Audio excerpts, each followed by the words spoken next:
लीजिए सुनिए प्रेमचंद की लिखी कहानी उपदेश। वाचन समीर गोस्वामी का है। प्रयाग के सुशिक्षित समाज में पंडित देवरत्न शर्मा वास्तव में एक रत्न थे।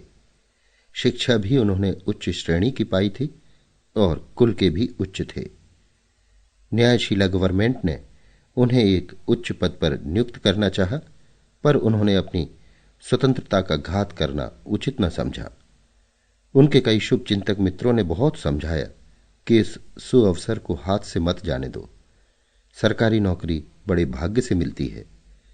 बड़े बड़े लोग इसके लिए तरसते हैं और कामना लिए ही संसार से प्रस्थान कर जाते हैं। अपने कुल की कीर्ति उज्ज्वल करने का इससे सुगम और मार्ग नहीं है। इसे कल्प वृक्ष समझो। विभव, संपत्ति, सम्मान और ख्याति ये सब इसके दास हैं। रह गई देश सेवा, सो तुम ही देश के लिए क्यों प्राण देते हो। इस नगर में अनेक बड़े बड़े विद्वान और धनवान पुरुष हैं जो सुख चैन से बंगलों में रहते और मोटरों पर हरहराते धूल की आंधी उड़ाते घूमते हैं। क्या वे लोग देश सेवक नहीं हैं? जब आवश्यकता होती है या कोई अवसर आता है तो वे देश सेवा में निमग्न हो जाते हैं। अभी जब म्यूनिसिपल चुनाव का झगड़ा छिड़ा तो मेयो हॉल के हाथे में मोटरों का तांता लगा हुआ था। भवन के भीतर राष्ट्रीय गीतों और व्याख्यानों की भरमार थी, पर इनमें से कौन ऐसा है जिसने स्वार्थ को तिलांजलि दे रखी हो। संसार का नियम ही है कि पहले घर में दिया जलाकर तब मस्जिद में जलाया जाता है।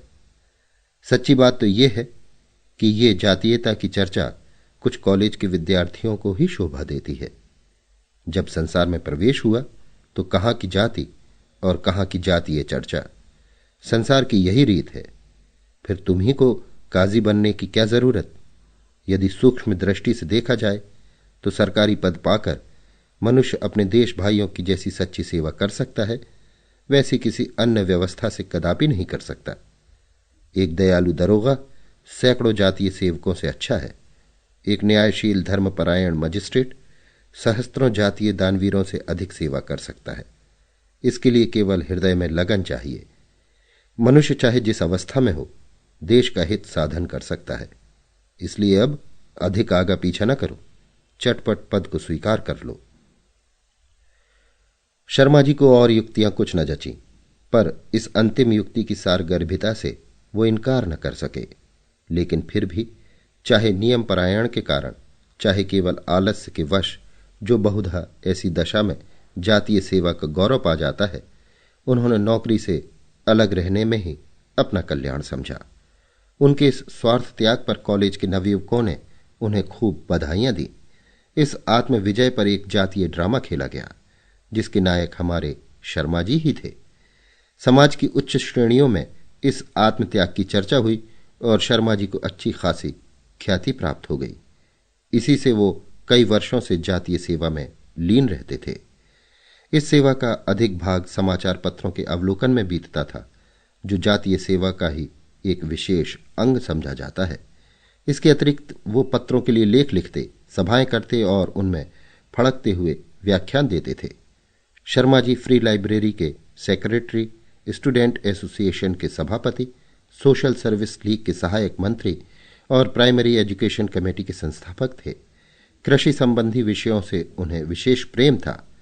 पत्रों में जहां कहीं किसी नई खाद या किसी नवीन आविष्कार का वर्णन देखते, तत्काल उस पर लाल पेंसिल से निशान कर देते और अपने लेखों में उसकी चर्चा करते थे। किंतु शहर से थोड़ी दूर पर उनका एक बड़ा ग्राम होने पर भी वो अपने किसी असामी से परिचित न थे।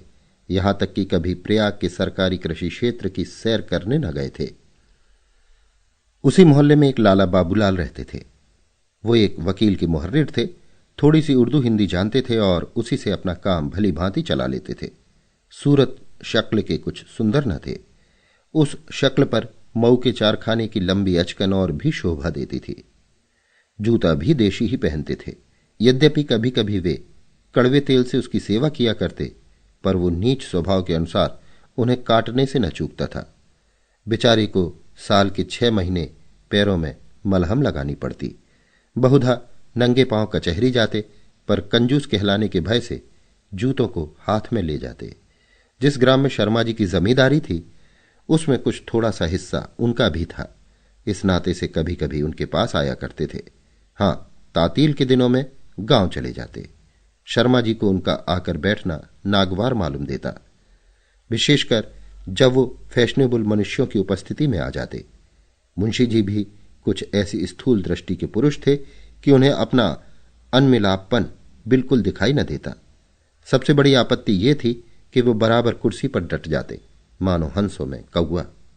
उस समय मित्रगण अंग्रेजी में बातें करने लगते और बाबूलाल को शुद्र बुद्धि, झक्की, बौड़म, बुद्धू आदि उपाधियों का पात्र बनाते। कभी कभी उनकी हंसी उड़ाते थे। शर्मा जी में इतनी सज्जनता अवश्य थी कि वे अपने विचारहीन मित्र को यथाशक्ति निरादर से बचाते थे। यथार्थ में बाबूलाल की शर्मा जी पर सच्ची भक्ति थी। एक तो वो बीए पास थे, दूसरे वो देशभक्त थे।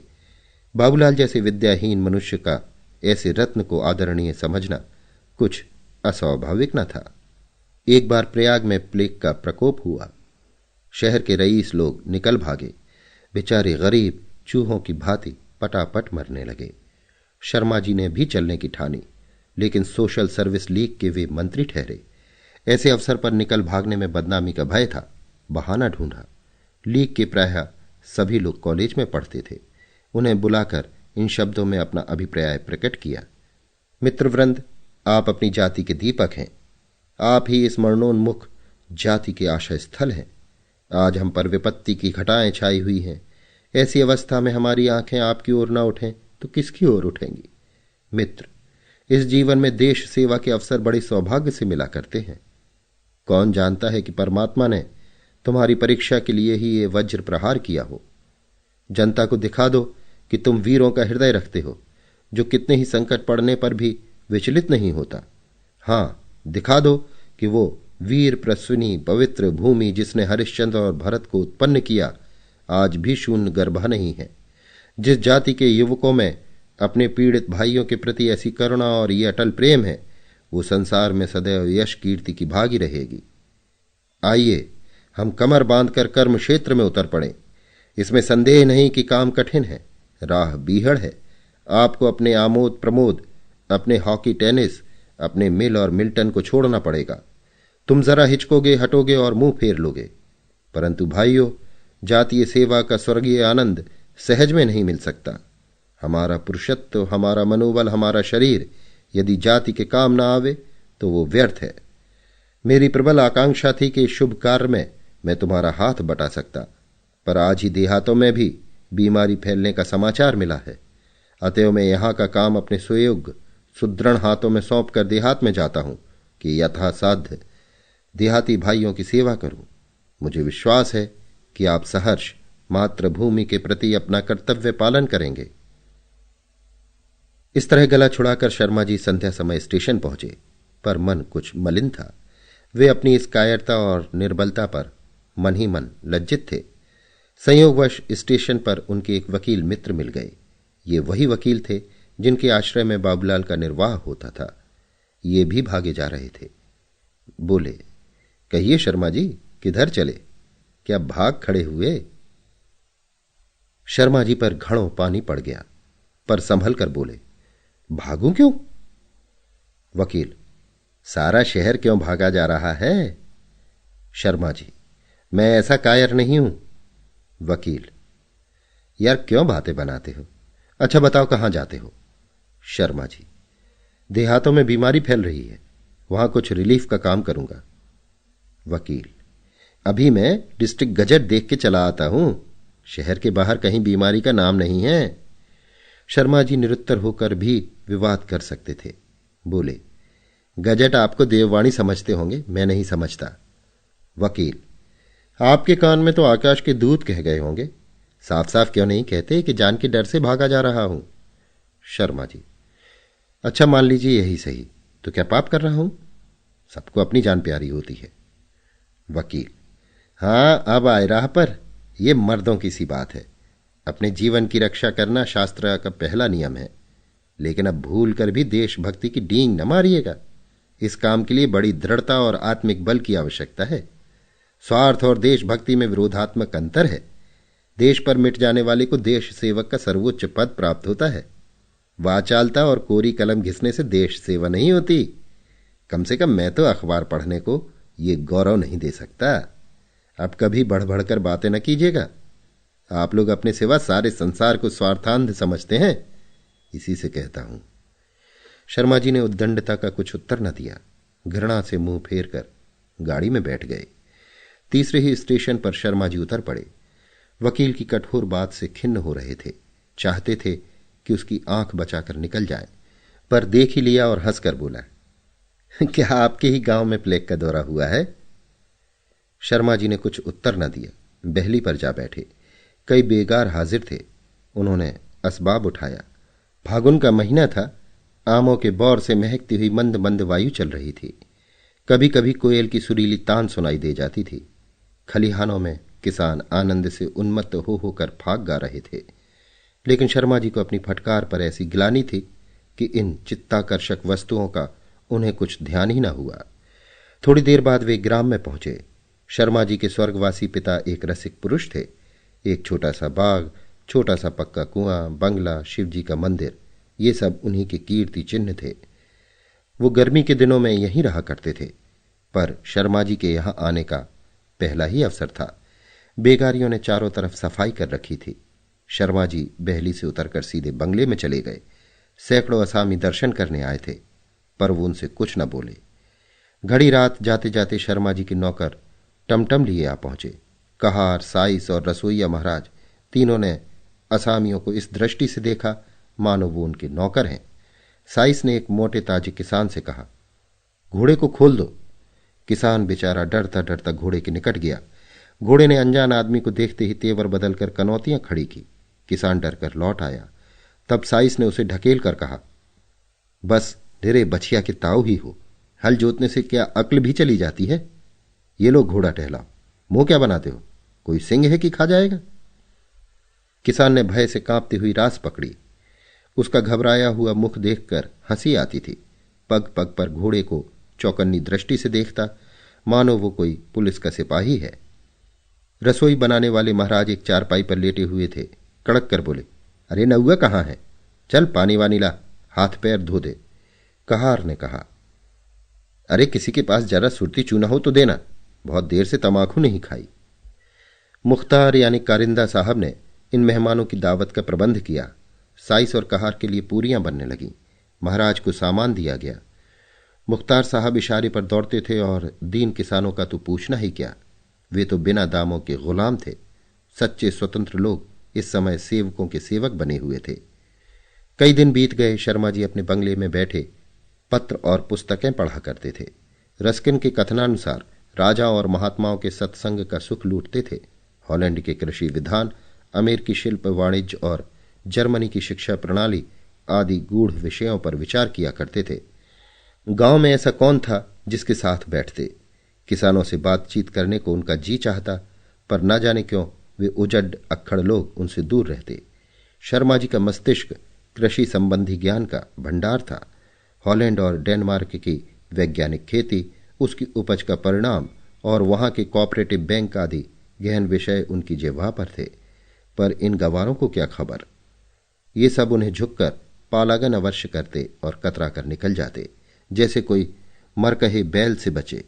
ये निश्चय करना कठिन है कि शर्मा जी की उनसे वार्तालाप करने की इच्छा में क्या रहस्य था, सच्ची सहानुभूति या अपनी सर्वज्ञता का प्रदर्शन।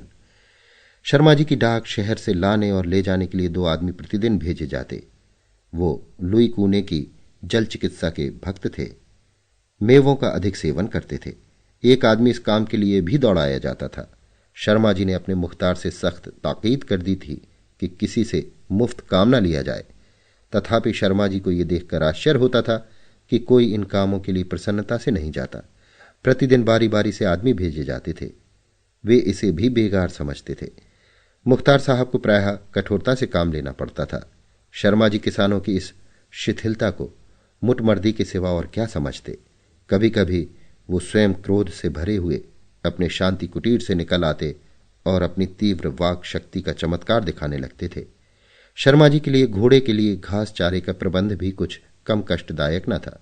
रोज संध्या समय डांट डपट और रोने चिल्लाने की आवाज उन्हें सुनाई देती थी। एक कोलाहल सा मच जाता था। पर वो इस संबंध में अपने मन को इस प्रकार समझा लेते थे कि घोड़ा भूखों नहीं मर सकता, घास का दाम दे दिया जाता है। यदि इस पर भी ये हाय हाय होती है तो हुआ करे। शर्मा जी को भी ये कभी नहीं सूझी कि जरा चमारों से पूछ लें कि घास का दाम मिलता है या नहीं। ये सब व्यवहार देख देख कर उन्हें अनुभव होता जाता था कि देहाती बड़े मुटमरद बदमाश हैं। इनके विषय में मुख्तार साहब जो कुछ कहते हैं वो यथार्थ है। पत्रों और व्याख्यानों में उनकी अवस्था पर व्यर्थ गुलगपाड़ा मचाया जाता है। ये लोग इसी बर्ताव के योग्य हैं। जो इनकी दीनता और दरिद्रता का राग आलापते हैं वो सच्ची अवस्था से परिचित नहीं है। एक दिन शर्मा जी महात्माओं की संगति से उकताकर सैर को निकले।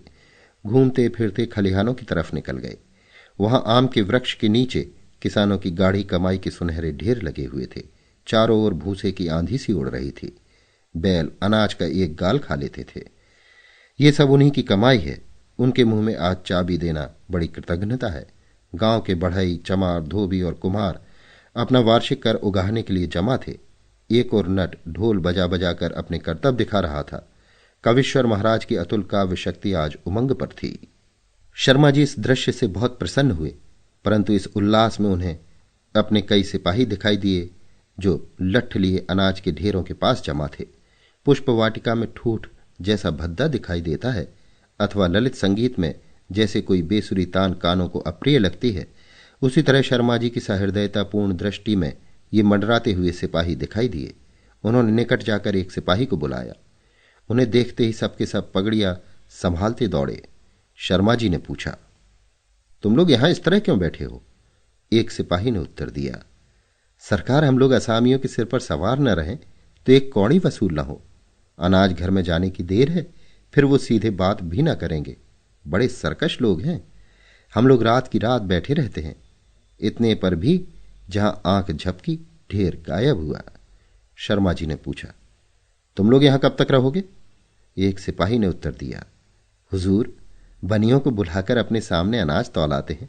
जो कुछ मिलता है उसमें से लगान काटकर बाकी असामी को देते हैं।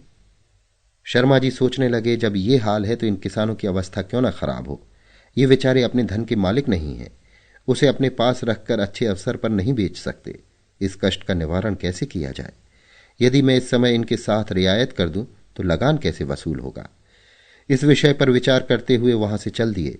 सिपाहियों ने साथ चलना चाहा पर उन्होंने मना कर दिया। भीड़ भाड़ से उन्हें उलझन होती थी। अकेले ही गांव में घूमने लगे। छोटा सा गांव था पर सफाई का कहीं नाम न था। चारों ओर से दुर्गंध उठ रही थी। किसी के दरवाजे पर गोबर सड़ रहा था तो कहीं कीचड़ और कूड़े का ढेर वायु को विषैली बना रहा था। घरों के पास ही घूर पर खाद के लिए गोबर फेंका हुआ था, जिससे गांव में गंदगी फैलने के साथ साथ खाद का सारा अंश धूप और हवा के साथ गायब हो जाता था। गांव के मकान तथा रास्ते बेसिलसिले, बेढंगे तथा टूटे फूटे थे। मोरियों से गंदे पानी के निकास का कोई प्रबंध न होने की वजह से दुर्गंध से दम घुटता था। शर्मा जी ने नाक पर रूमाल लगा ली। सांस रोककर तेजी से चलने लगे। बहुत जी घबराया तो दौड़े और हाँफते हुए एक सघन नीम के वृक्ष की छाया में आकर खड़े हो गए। अभी अच्छी तरह सांस भी न लेने पाए थे कि बाबूलाल ने आकर पालागन किया और पूछा, क्या कोई साड़ था? शर्मा जी सांस खींचकर बोले, सांस से अधिक भयंकर विषैली हवा थी। ओह, ये लोग ऐसी गंदगी में रहते हैं? बाबूलाल, रहते क्या हैं? किसी तरह जीवन के दिन पूरे करते हैं। शर्मा जी, पर यह स्थान तो साफ है। बाबूलाल, जी हां, इस तरफ गांव के किनारे तक साफ जगह मिलेगी। शर्मा जी, तो उधर इतना मैला क्यों है? बाबूलाल, गुस्ताखी माफ हो तो कहूं। शर्मा जी हंसकर बोले, प्राणदान मांगा होता। सच बताओ, क्या बात है?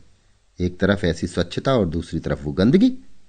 बाबूलाल, ये मेरा हिस्सा है और वो आपका हिस्सा है। मैं अपने हिस्से की देखरेख स्वयं करता हूं, पर आपका हिस्सा नौकरों की कृपा के अधीन है। शर्मा जी, अच्छा ये बात है। आखिर आप क्या करते हैं? बाबूलाल, और कुछ नहीं, केवल ताकीद करता रहता हूं। जहां अधिक मैलापन देखता हूं स्वयं साफ करता हूं। मैंने सफाई का एक इनाम नियत कर दिया है जो प्रति मास सबसे साफ घर के मालिक को मिलता है। शर्मा जी के लिए एक कुर्सी रख दी गई। वे उस पर बैठ गए और बोले, क्या आप आज ही आए हैं?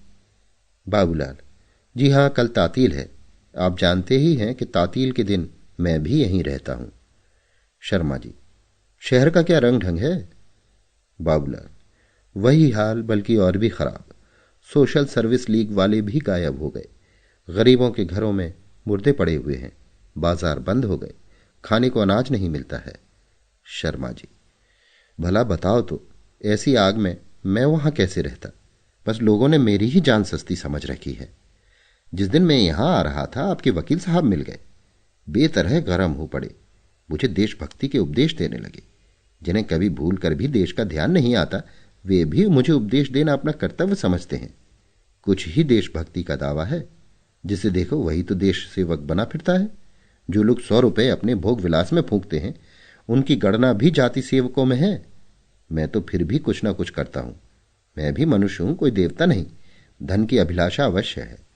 मैं जो अपना जीवन पत्रों के लिए लेख लिखने में काटता हूं, देश हित की चिंता में मग्न रहता हूं, उसके लिए मेरा इतना सम्मान बहुत समझा जाता है। जब किसी सेठ जी या किसी वकील साहब के दरे दौलत पर हाजिर हो जाऊं, तो वो कृपा करके मेरा कुशल समाचार पूछ ले। उस पर भी यदि दुर्भाग्यवश किसी चंदे के संबंध में जाता हूं, तो लोग मुझे यम का दूत समझते हैं। ऐसी रुखाई का व्यवहार करते हैं जिससे सारा उत्साह भंग हो जाता है। ये सब आपत्तियां तो मैं झेलूं, पर जब किसी सभा का सभापति चुनने का समय आता है, तो कोई वकील साहब इसके पात्र समझे जाते हैं, जिन्हें अपने धन के सिवा उक्त पद का कोई अधिकार नहीं। तो भाई, जो गुड़ खाए वो कान छिदावे। देश हितैषियों का पुरस्कार यही जातीय सम्मान है। जब वहां तक मेरी पहुंच ही नहीं, तो व्यर्थ जान क्यों दूं? यदि ये 8 वर्ष मैंने लक्ष्मी की आराधना में व्यतीत किए होते, तो अब तक मेरी गिनती बड़े आदमियों में होती। अभी मैंने कितने परिश्रम से देहाती बैंकों पर लेख लिखा। महीनों उसकी तैयारी में लगे। सैकड़ों पत्र पत्रिकाओं के पन्ने उलटने पड़े, पर किसी ने उसके पढ़ने का कष्ट भी न उठाया। यदि इतना परिश्रम किसी और काम में किया होता, तो कम से कम स्वार्थ तो सिद्ध होता। मुझे ज्ञात हो गया कि इन बातों को कोई नहीं पूछता। सम्मान और कीर्ति, ये सब धन के नौकर हैं। बाबूलाल, आपका कहना यथार्थ ही है, पर आप जैसे महान भाव इन बातों को मन में लावेंगे तो ये काम कौन करेगा? शर्मा जी, वही करेंगे जो ऑनरेबल बने फिरते हैं, या जो नगर के पिता कहलाते हैं। मैं तो अब देशाटन करूंगा, संसार की हवा खाऊंगा। बाबूलाल समझ गए कि ये महाशय इस समय आपे में नहीं है। विषय बदलकर पूछा, ये तो बताइए, आपने देहात को कैसे पसंद किया? आप तो पहले यहां आए हैं। शर्मा जी, बस यहीं बैठे बैठे जी घबराता है। हाँ, कुछ नए अनुभव अवश्य प्राप्त हुए हैं। कुछ भ्रम दूर हो गए। पहले समझता था कि किसान बड़े दीन दुखी होते हैं। अब मालूम हुआ कि ये मुटमरद, अंधार और दुष्ट हैं। सीधे बात न सुनेंगे, पर कड़ाई से जो काम चाहे करा लो। बस निरे पशु हैं। और तो और, लगान के लिए भी उनके सिर पर सवार रहने की जरूरत है। टल जाओ तो कौड़ी वसूल ना हो। नालिश कीजिए, बेदखली जारी कीजिए, कुर्की कराइए, ये सब आपत्तियां सहेंगे, पर समय पर रुपया देना नहीं जानते। ये सब मेरे लिए नई बातें हैं। मुझे अब तक इनसे जो सहानुभूति थी, वो अब नहीं है। पत्रों में उनकी हीनावस्था के जो मरसिए गाए जाते हैं, वो सर्वथा कल्पित हैं। क्यों, आपका क्या विचार है? बाबूलाल ने सोचकर जवाब दिया, मुझे तो अब तक कोई शिकायत नहीं हुई।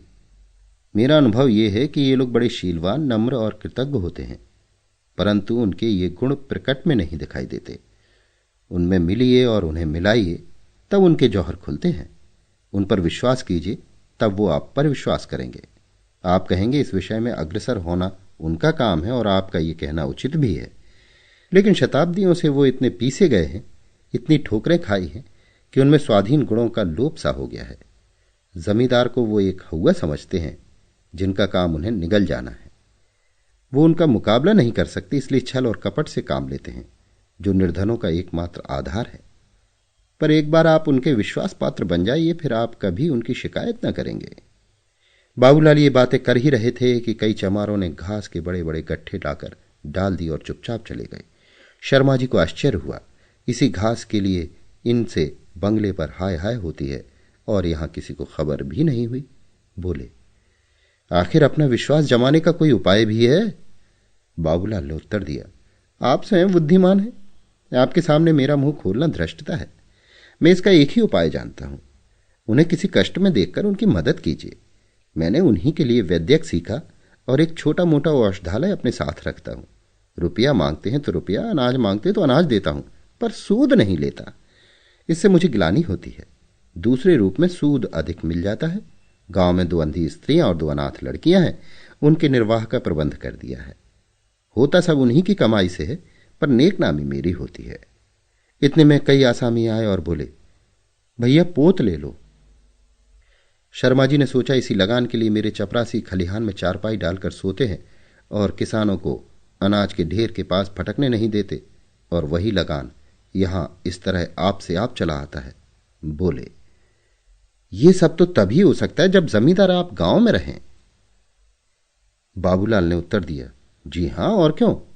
जमींदार के गांव में न रहने से इन किसानों को बड़ी हानि होती है। कारिंदों और नौकरों से यह आशा करनी भूल है कि वो इनके साथ अच्छा बर्ताव करेंगे, क्योंकि उनको तो अपना उल्लू सीधा करने से काम रहता है। जो किसान उनकी मुट्ठी गर्म करते हैं, उन्हें मालिक के सामने सीधा, और जो कुछ नहीं देते उन्हें बदमाश और सरकश बतलाते हैं। किसानों को बात बात के लिए चूसते हैं। किसान छान छवाना चाहे तो उन्हें दें, दरवाजे पर एक खूंटा तक गाड़ना चाहे तो उन्हें पूजें। एक छप्पर उठाने के लिए 10 रुपये जमींदार को नजराना दें तो 2 रुपये मुंशी जी को जरूर ही देने होंगे। कारिंदे को घी दूध मुफ्त खिलावें, कहीं कहीं तो गेहूं चावल तक मुफ्त हजम कर जाते हैं। जमींदार तो किसानों को चूसते ही हैं, कारिंदे भी कम नहीं चूसते। जमींदार 3 पाव के भाव में रुपए का सेर भर घी लें तो मुंशी जी को अपने घर अपने साले बहनोइयों के लिए 18 छटाक चाहिए ही। तनिक तनिक सी बात के लिए डांड और जुर्माना देते देते किसानों के नाक में दम हो जाता है। आप जानते हैं, इसी से और कहीं की 30 रुपए की नौकरी छोड़कर भी जमींदारों की कारिंदगिरी लोग 8 रुपए 10 रुपए में स्वीकार कर लेते हैं, क्योंकि 8 रुपए 10 रुपए का कारिंदा साल में 800 रुपए 1000 रुपए से ऊपर कमाता है। खेत तो यह है कि जमींदार लोगों में शिक्षा की उन्नति के साथ साथ शहर में रहने की प्रथा दिनों दिन बढ़ती जा रही है। मालूम नहीं आगे चलकर इन बेचारों की क्या गति होगी। शर्मा जी को बाबूलाल की बातें विचारपूर्ण मालूम हुई, पर वो सुशिक्षित मनुष्य थे। किसी बात को चाहे वो कितनी ही यथार्थ क्यों न हो, बिना तर्क के ग्रहण नहीं कर सकते थे। बाबूलाल को वो सामान्य बुद्धि का आदमी समझते आए थे। इस भाव में एकाएक परिवर्तन हो जाना असंभव था। इतना ही नहीं, इन बातों का उल्टा प्रभाव यह हुआ कि वो बाबूलाल से चिढ़ गए। उन्हें ऐसा प्रतीत हुआ कि बाबूलाल अपने सुप्रबंध के अभिमान में मुझे तुच्छ समझता है, मुझे ज्ञान सिखाने की चेष्टा करता है। जो सदैव दूसरों को सद्ज्ञान सिखाने और सम्मान दिखाने का प्रयत्न करता हो, वो बाबूलाल जैसे आदमी के सामने कैसे सिर झुकाता। अतएव जब यहां से चले तो शर्मा जी की तर्क शक्ति बाबूलाल की बातों की आलोचना कर रही थी। मैं गांव में क्यों कर रहूं? क्या जीवन की सारी अभिलाषाओं पर पानी फेर दूं? गवारों के साथ बैठे बैठे गप्पे लड़ाया करूं? घड़ी आध घड़ी मनोरंजन के लिए उनसे बातचीत करना संभव है, पर यह मेरे लिए असह्य है कि वो 8 पहर मेरे सिर पर सवार रहें। मुझे तो उन्माद हो जाए। माना कि उनकी रक्षा करना मेरा कर्तव्य है, पर यह कदापि नहीं हो सकता कि उनके लिए मैं अपना जीवन नष्ट कर दूं। बाबूलाल बन जाने की क्षमता मुझ में नहीं है कि जिससे बेचारे इस गांव की सीमा के बाहर नहीं जा सकते। मुझे संसार में बहुत काम करना है, बहुत नाम करना है। ग्राम्य जीवन मेरे लिए प्रतिकूल ही नहीं बल्कि प्राणघातक भी है। यही सोचते हुए वो बंगले पर पहुंचे तो क्या देखते हैं कि कई कांस्टेबल कमरे के बरामदे में लेटे हुए हैं। मुख्तार साहब शर्मा जी को देखते ही आगे बढ़कर बोले, हुजूर बड़े दरोगा जी छोटे दरोगा जी के साथ आए हैं। मैंने उनके लिए पलंग कमरे में बिछवा दिए हैं। ये लोग जब इधर आ जाते हैं तो ठहरा करते हैं। देहात में इनके योग्य स्थान और कहाँ है। अब मैं इनसे कैसे कहता कि कमरा खाली नहीं है। हुजूर का पलंग ऊपर बिछा दिया है। शर्मा जी अपने अन्य देश हित चिंतक भाइयों की भांति पुलिस के घोर विरोधी थे। पुलिस वालों के अत्याचारों के कारण उन्हें बड़ी घृणा की दृष्टि से देखते थे। उनका सिद्धांत था कि यदि पुलिस का आदमी प्यास से भी मर जाए तो उसे पानी न देना चाहिए। अपने कारिंदों से ये समाचार सुनते ही उनके शरीर में आग सी लग गई। कारिंदे की ओर लाल आंखों से देखा और लपक कर कमरे की ओर चले कि बेईमानों का बोरिया बंधना उठाकर फेंक दूं। वाह, मेरा घर न हुआ कोई होटल हुआ। आकर डट गए। तेवर बदले हुए बरामदे में जा पहुंचे कि इतने में छोटे दरोगा बाबू कोकला सिंह ने कमरे से निकलकर पालागन किया और हाथ बढ़ाकर बोले, अच्छी साइज से चला था कि आपके दर्शन हो गए। आप मुझे भूल तो न गए होंगे। ये महाशय 2 साल पहले सोशल सर्विस लीग के उत्साही सदस्य थे। इंटरमीडिएट फेल हो जाने के बाद पुलिस में दाखिल हो गए थे। शर्मा जी ने उन्हें देखते ही पहचान लिया। क्रोध शांत हो गया। मुस्कुराने की चेष्टा करके बोले, भूलना बड़े आदमियों का काम है। मैंने तो आपको दूर ही से पहचान लिया था। कहिए, इसी थाने में हैं क्या? कोकिला सिंह बोले, जी हां, आजकल यही हूं। आइए आपको दरोगा जी से इंट्रोड्यूस करा दूं।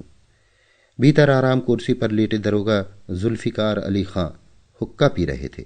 बड़े डील डॉल के मनुष्य थे, चेहरे से रौब टपकता था। शर्मा जी को देखते ही उठकर हाथ मिलाया और बोले, जनाब से नियाज हासिल करने का शौक मुद्दत से था, आज खुशनसीब मौका भी मिल गया। इस मुदाखिल बेजा को मुआफ फरमाइएगा। शर्मा जी को आज मालूम हुआ कि पुलिस वालों को अशिष्ट कहना अन्याय है। हाथ मिलाकर बोले, आप ये क्या फरमाते हैं, ये आपका घर है। पर इसके साथ ही पुलिस पर आक्षेप करने का ऐसा अच्छा अवसर हाथ से नहीं जाने देना चाहते थे। कोकिला सिंह से बोले, आपने तो पिछले साल कॉलेज छोड़ा है, लेकिन आपने नौकरी भी की तो पुलिस की। बड़े दरोगा जी ये ललकार सुनकर संभल बैठे और बोले, क्यों जनाब, क्या पुलिस ही सारे महकमों से गया गुजरा है? ऐसा कौन सा सेगा है जहां रिश्वत का बाजार गर्म नहीं? अगर आप ऐसे एक भी सेगा का नाम बता दीजिए तो मैं तामुर आपकी गुलामी करूं। मुलाजमत करके रिश्वत लेना मुहाल है। तामील के सेगे को बेलोस कहा जाता है, मगर मुझको इसका खूब तजुर्बा हो चुका है। अब मैं किसी रास्तबाजी के दावे को तस्लीम नहीं कर सकता और दूसरे सेगों की निस्बत तो मैं नहीं कह सकता, मगर पुलिस में जो रिश्वत नहीं लेता उसे मैं अहमक समझता हूं। मैंने दो एक दयानदार सब इंस्पेक्टर देखे हैं, पर उन्हें हमेशा तबाह देखा। कभी मातुई, कभी मुअत्तल, कभी बर्खास्त। चौकीदार और कांस्टेबल बेचारे थोड़ी औकात के आदमी हैं, इनका गुजारा क्यों कर हो? वही हमारे हाथ पांव हैं, उन्हीं पर हमारी नेकनामी का दारमदार है। जब वो खुद भूखों मरेंगे तब हमारी मदद करेंगे। जो लोग हाथ बढ़ा कर लेते हैं, खुद खाते हैं, दूसरों को खिलाते हैं, अफसरों को खुश रखते हैं, उनका शुमार कारगुजार नेकनाम आदमियों में होता है। मैंने तो यही अपना वसूल बना रखा है और खुदा का शुक्र है कि अफसर और मातहत सभी खुश हैं। शर्मा जी ने कहा, इसी वजह से तो मैंने ठाकुर साहब से कहा था कि आप क्यों इस सेगे में आए।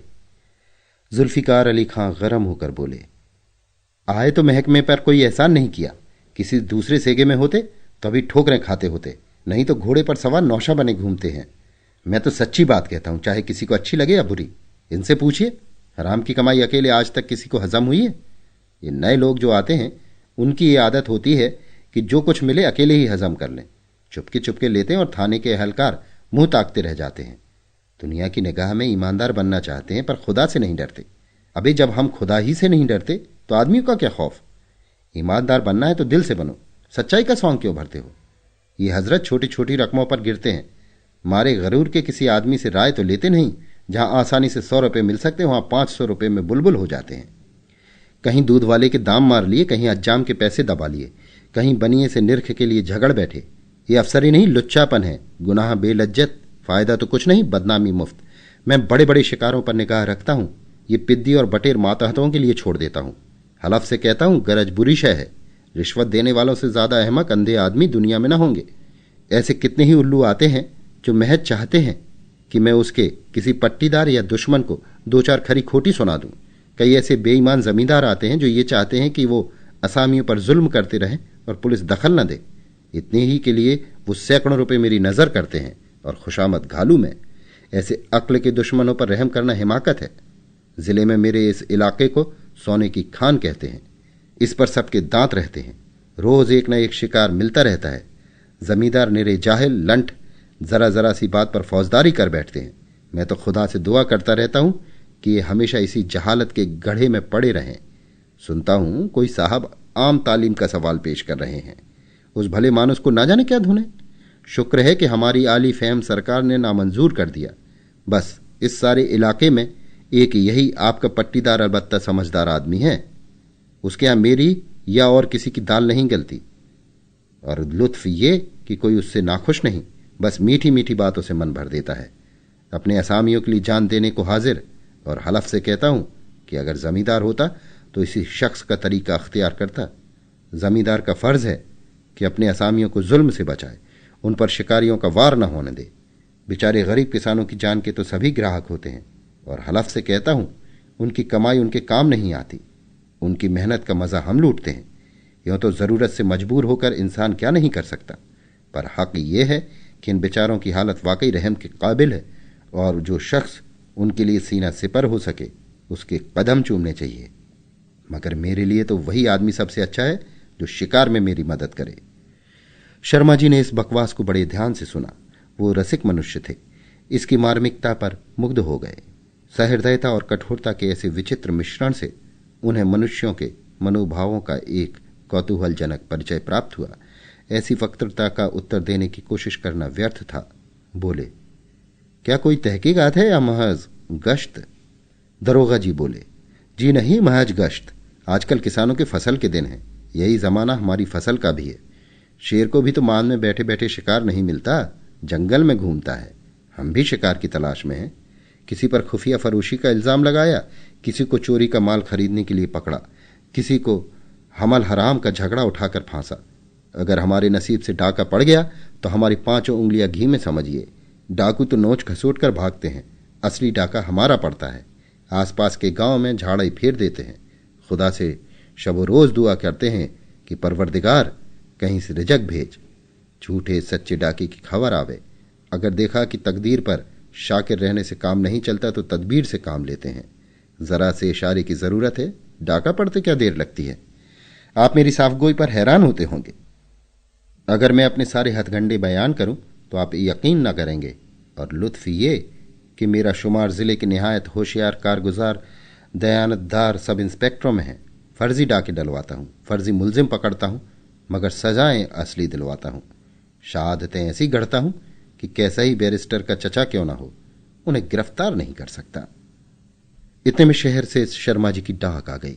वे उठ खड़े हुए और बोले, दरोगा जी, आपकी बातें बड़ी मजेदार होती हैं। अब इजाजत दीजिए, डाक आ गई है, जरा उसे देखना है। चांदनी रात थी। शर्मा जी खुली छत पर लेटे हुए एक समाचार पत्र पढ़ने में मग्न थे।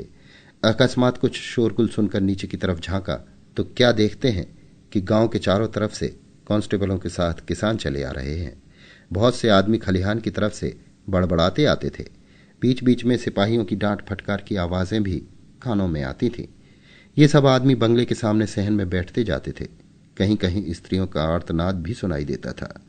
शर्मा जी हैरान थे कि मामला क्या है। इतने में दरोगा जी की भयंकर गरज सुनाई पड़ी, हम एक न मानेंगे, सब लोगों को थाने चलना होगा। फिर सन्नाटा हो गया।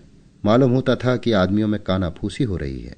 बीच बीच में मुख्तार साहब और सिपाहियों के हृदय वितारक शब्द आकाश में गूंज उठते। फिर ऐसा जान पड़ा कि किसी पर मार पड़ रही है। शर्मा जी से अब न रहा गया। वो सीढ़ियों के द्वार पर आए, कमरे में झांक कर देखा। मेज पर रुपए गिने जा रहे थे। दरोगा जी ने फरमाया, इतने बड़े गांव में सिर्फ यही? मुख्तार साहब ने उत्तर दिया, अभी घबराइए नहीं, अब की मुखियों की खबर ली जाए, रुपयों का ढेर लग जाता है। ये कहकर मुख्तार ने कई किसानों को पुकारा, पर कोई न बोला। तब दरोगा जी का गगनभेदी नाद सुनाई दिया, ये लोग सीधे न मानेंगे, मुखियों को पकड़ लो, हथकड़ियां भर दो, एक एक को डामुल भिजवाऊंगा। ये नादिर शाही हुक्म पाते ही कांस्टेबलों का दल उन आदमियों पर टूट पड़ा। ढोल सी पिटने लगी। क्रंदन ध्वनि से आकाश गूंज उठा। शर्मा जी का रक्त खौल रहा था। उन्होंने सदैव न्याय और सत्य की सेवा की थी। अन्याय और निर्दयता का ये करुणात्मक अभियान उनके लिए असह्य था। अचानक किसी ने रोकर कहा, दुहाई सरकार की, मुख्तार साहब हम लोगन को हक नाहक मरवाए डाला थे। शर्मा जी क्रोध से कांपते हुए धम धम कोठे से उतर पड़े। ये दृढ़ संकल्प कर लिया कि मुख्तार साहब को मारे हंटरों के गिरा दूं, पर जन सेवा में मनोवेगों को दबाने की बड़ी प्रबल शक्ति होती है। रास्ते ही में संभल गए।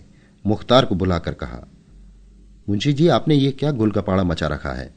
मुख्तार ने उत्तर दिया, हुजूर, दरोगा जी ने इन्हें एक डाके की तहकीकात में तलब किया है।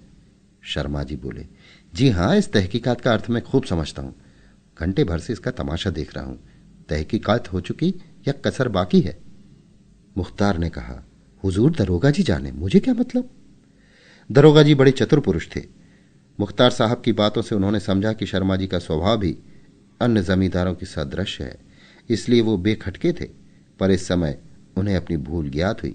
शर्मा जी के तेवर देखे, नेत्रों से क्रोधाग्नि की ज्वाला निकल रही थी। शर्मा जी की शक्तिशालीनता से भलीभांति परिचित थे। समीप आकर बोले, आपके इस मुख्तार ने मुझे बहुत बड़ा धोखा दिया, वरना मैं हलफ से कहता हूं कि यहां ये आग न लगती। आप मेरे मित्र बाबू कोकला सिंह के मित्र हैं और इस नाते से मैं आपको अपना मुरब्बी समझता हूं, पर इस नामर्द बदमाश ने मुझे बड़ा चकमा दिया। मैं भी ऐसा अहमक था कि इसके चक्कर में आ गया। मैं बहुत नादिम हूं कि हिमाकत के इस 22 जनाब को इतनी तकलीफ हुई। मैं आपसे मुआफ़ी का साइल हूं। मेरी एक दोस्ताना इल्तमाश ये है कि जितनी जल्दी मुमकिन हो इस शख्स को बरतरफ कर दीजिए। ये आपकी रियासत को तबाह किए डालता है। अब मुझे भी इजाज़त हो कि अपने मनहूस कदम यहां से ले जाऊं। मैं हलफ से कहता हूं कि मुझे आपको मुंह दिखाते शर्म आती है।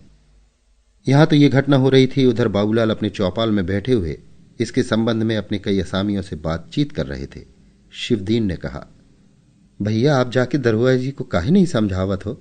राम राम, ऐसा नंधेर। बाबूलाल, भाई मैं दूसरे के बीच में बोलने वाला कौन? शर्मा जी तो वही हैं। वो आप ही बुद्धिमान हैं। जो उचित होगा करेंगे। ये आज कोई नई बात थोड़े ही है। देखते तो हो कि आए दिन एक न एक उपद्रव मचा ही रहता है। मुख्तार साहब का इसमें भला होता है। शर्मा जी से मैं इस विषय में इसलिए कुछ नहीं कहता कि शायद वे ये समझें कि मैं ईर्ष्यावश शिकायत कर रहा हूं।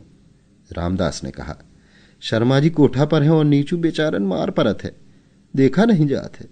जिनसे मुराद पाए जाते उनका छेड़े देते।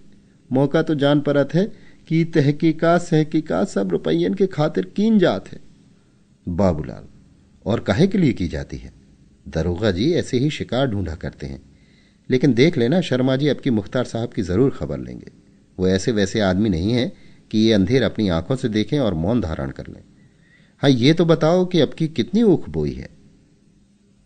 रामदास, ऊख बोए ढेर रहे, मुदा दुष्टन के मारे बच पावे। तू मानत नहीं भैया, पर आंखन देखी बात है कि कराह के कराह रस जर गवा और छटा को भर माल ना परा। ना जानी अस कौन मंत्र मार दे थे। बाबूलाल, अच्छा अब की मेरे कहने से ये हानि उठा लो।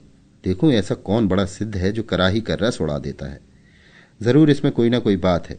इस गांव में जितने कोल्हू जमीन में गड़े पड़े हैं उनसे विदित होता है कि पहले यहां ऊख बहुत होती थी, किंतु अब बेचारी का मुंह भी मीठा नहीं होने पाता।